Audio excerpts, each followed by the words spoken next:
I was a little surprised not to see more British films here, or is that usually the case? There are many reasons for that. The first one is that our colleagues at Telluride, they're very clever at grabbing the most important British titles as soon as they are completed, meaning...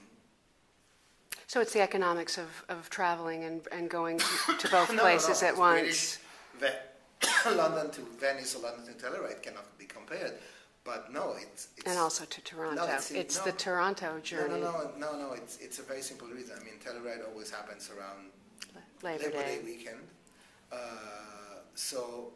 And we had already. I mean, there is really quite a share of our competition films that we locked in March or April because filmmakers and producers didn't want to rush the films so that they could be completed on time for Cannes. I mean, they decided to wait for Venice. And two of those films were two major titles for us. I really regard them as some of the keystones in the program. I mean, I had to start from those titles, and those are Sofia Coppola Somewhere and Julia Schnabel's Miral. So then you have the answer, since I knew that Potiche, I mean, the public response to Potiche, I have not seen this in over 30 years. It's a boomer comedy. It hits, it's so much fun. And Catherine Deneuve has never been better. Yeah. So I knew that Potiche was our Saturday night film. Even if Trio Live could have been completed for us, I think When did you know? How did they explain no? Did they dangle it for a long time? No, not really. No, Summit was very clear, very loyal, very straight.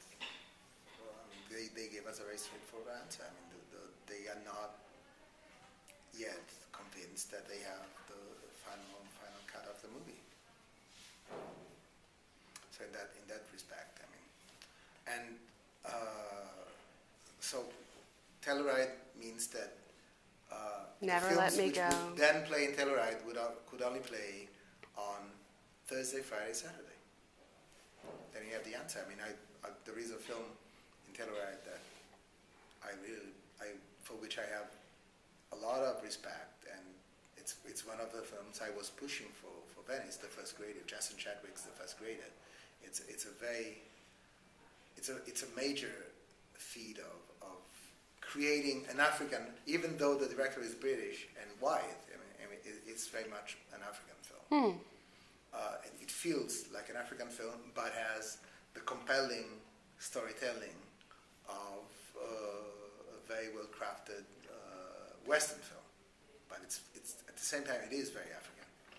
And with my experts committee, we had a long discussion about the King's Speech, and one of the problems we had is that obviously the Queen was such a hit here.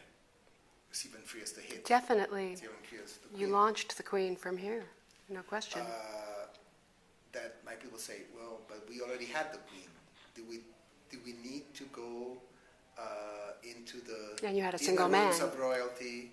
A single man too. Yeah, no, but I mean, I'm talking about the subject matter. Yeah. So and because they hesitated, then Telluride locked the film. And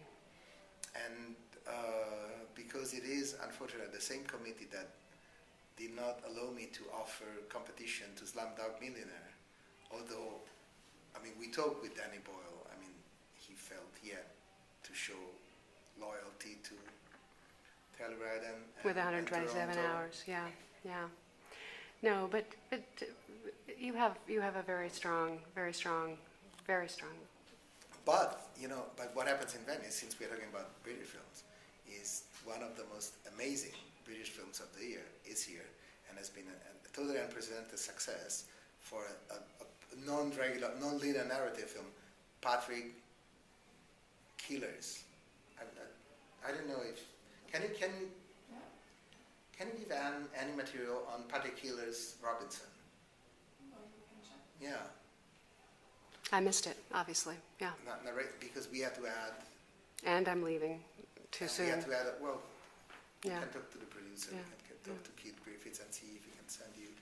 It's a film about, it's a film about how dramatically England has changed, narrated through landscape by Mrs. Redgrave. Ah. Now, the film that my friend saw that I did not see that she was very excited by was 1960, which really blew her You away. see, I mean, This history of one Italy's of the reasons north and south. we had to insist we had such a consistent number of Italian films is that all of a sudden, because of the financial crisis, because some of the financial instruments were suddenly found lacking, is that Italian cinema has become again an industry of prototypes. They're being conservative. Totally. And they've been repeating what really worked over the last 1 or 2 seasons, and now they have started experimenting. A lot of filmmakers have started